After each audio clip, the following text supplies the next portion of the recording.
We're on, right?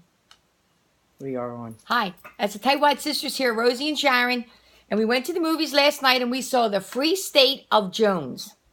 Matthew McConaughey in a Civil War movie, directed by Gary Ross, and it took them 10 years to write this movie. They started doing it in 2006. Wow. And it's about poor white farmers who lived in the South during the Confederate War.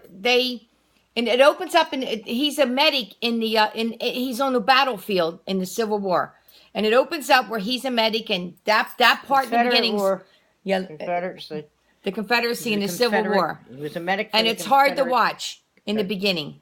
It's the battle scenes, and it is a little bit grueling in the beginning. And his nephew shows up.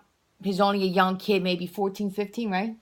Younger than that. You may be younger than that. And he wants to stay with him, so he stays with him.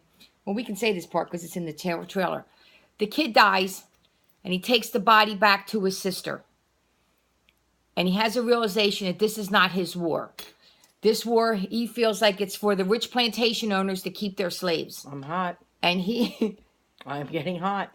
Okay, well, what do you want me to do? They don't need to know that much because it wasn't that good. Oh, my God. I loved it. I absolutely loved it. I thought Matthew McConaughey was fantastic. Matthew McConaughey was very good in it. I think he's going to have a lot of buzz around him for the Oscars for this.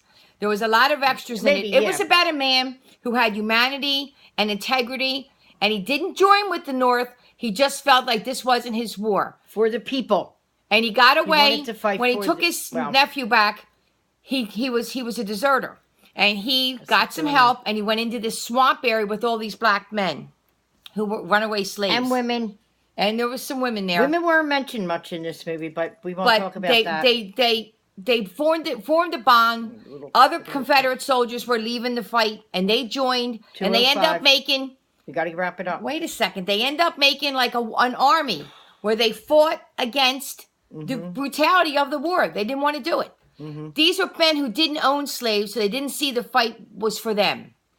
I thought it was fabulous. And I read about all the extras that they used in this. There was a lot of extras in there. You know, they did a couple things. The Confederate soldiers came back. If this stops, I'm not doing it over. I'm the Confederates came in and they did a couple things. It's funny because in the movies you could hear all the people go, oh, like this. You don't usually hear that. And he read the document. He went to have a free state, and he read four proclamations. 4 proclamations, and people in the audience clapped. 160 years, almost 160 years, and it's the same 4 things we should be living by today. I thought it was a fabulous movie. No women were mentioned, though, again. There were some women fighting side by side. No women were mentioned in the rules. It was all men. 257. We got to go. Vote. All right, so I'm going to vote. All right.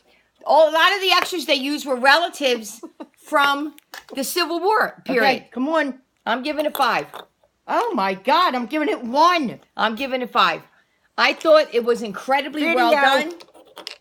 No, go to the movies and see it. No. It was incredibly well done. It was moving. It was bad because it went past the Civil War into the Reformation Act, and Ku Klux Klan were involved. It was hard to watch. Video. No, not video. Go to the movies. I'm giving it 5. I thought it was a fantastic movie. Confederate movies with soldiers and stuff will like it. It was gut wrenching in some of the parts, but it was a good story about somebody who had integrity. And true. He was such a humanitarian. He lived to be 94 years old. Okay. And well, he's a good person. That's why. When you're a good person, you live long. That's why I'm going to be 120.